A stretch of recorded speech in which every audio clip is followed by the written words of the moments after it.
WrestleMania set the stage for everything that was to follow. All the way around the world. Now you know what it's all about, brother. Celebrities were out in full force, showing that this was the place to be. WrestleMania 2 pushed the boundaries, taking place in 3 different locations: New York, Chicago, and Los Angeles, delivering 3 huge main events.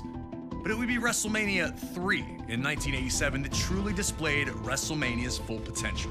And for our first match of the 2K24 Showcase of the Immortals, we go into the first verified WrestleMania Classic, the legendary clash for the WWE Intercontinental Championship between champion, the Macho Man Randy Savage, and his challenger, Ricky the Dragon Steamboat. Intercontinental Champion since February of 1986, Savage tore through anyone who challenged him. That included a successful defense against George the Animal Steele at WrestleMania 2. A clash between Savage and Steamboat during a late 1986 edition of Superstars would see the Macho Man retain via countout, but that wasn't good enough. He would launch a vicious attack on the Dragon after the match, taking him out of action. Savage would attempt to duplicate the attack on Steamboat's friend and former opponent George Steele during the first Saturday night's main event of 1987. Fortunately for the Animal, Ricky would make his well-timed return for the save, leading to the rematch between the two at WrestleMania. What transpired between the two combatants can only be described as art. A fast-paced, high-action classic unfolded in front of 90,000 plus in attendance, with both men coming so very close to victory on a number of occasions. Would Savage be able to turn back the challenge of his angry opponent? Would Ricky Steamboat get revenge? These questions would be answered over the next 15 grueling minutes. And when it was over, everyone in attendance and those watching at home knew they had been a part of something special. The two superstars would forever be etched in history following the match, with Ricky Steamboat finally putting an end to the Macho Man's historic reign.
It was all action from the moment the bell rang, and these two didn't give each other a second to rest.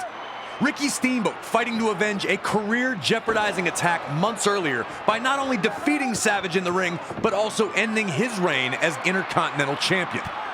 The aggression was almost uncharacteristic from Steamboat.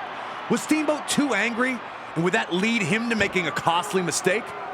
Was Steamboat too focused on hurting Savage and not on winning the match? Had the Dragon taken enough time to recover in the first place, or had he rushed back in the hopes of humiliating the Macho Man under WrestleMania's bright lights? Surely the presence of Miss Elizabeth's not-so-secret admirer, George the Animal Steele, was going to be a distraction to the Macho Man, who looked to keep Steele away from his manager at all times.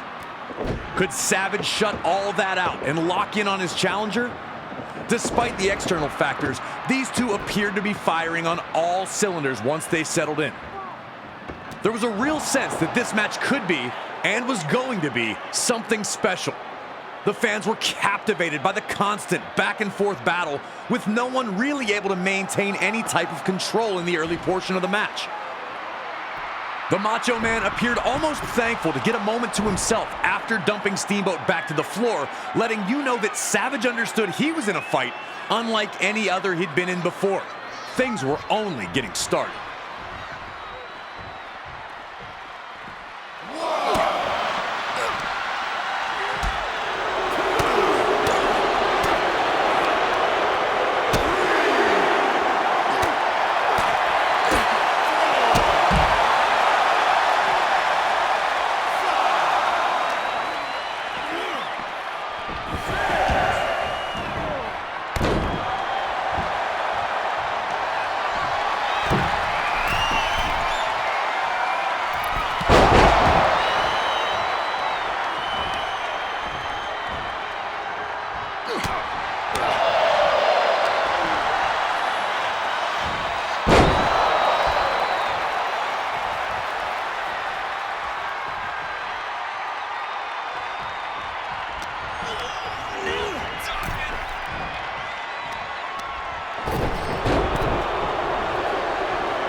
The Macho Man was trying everything, and that included fighting dirty, but Steamboat continued to have an answer at every turn.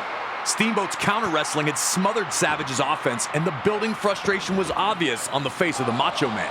In a match this closely contested, one small mistake can be a game changer. And Savage's frustration led to him making a big one, charging at Steamboat only to be backdropped to the floor. Steamboat finally had a huge opportunity to pour on the pressure and put Savage away.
Once the referee went down, there was a real sense of panic.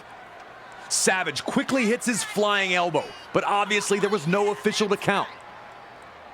The Dragon was grounded for now, but there was no way Savage had already put his fire out. After all the two had gone through, how was it going to end?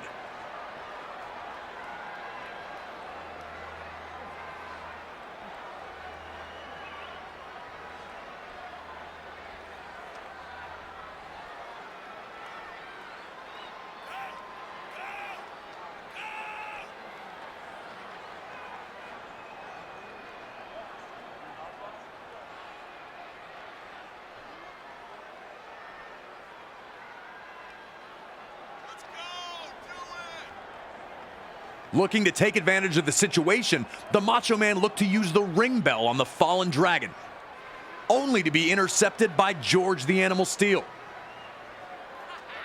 Macho Man, choosing to retaliate against Steel instead of getting back to Steamboat, ultimately ends up being the decision that costs him. A then-record Intercontinental Championship reign comes to a bitter end for Savage, who wasn't thrilled about the manner in which he lost.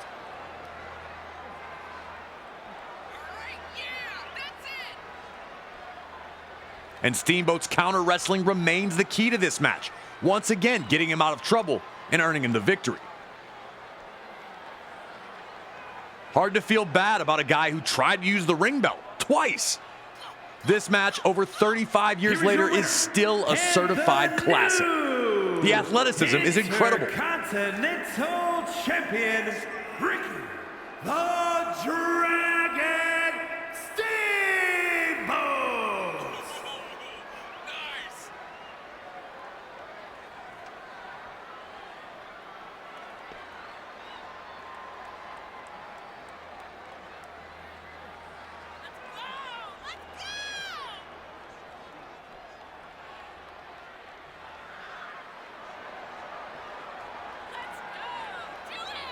Long tortured by Randy Savage, both the Dragon and the Animal's elation is easy to see as they're carted back to the locker room. Put this match on a loop and I'd never get bored. I love Steamboat versus Savage.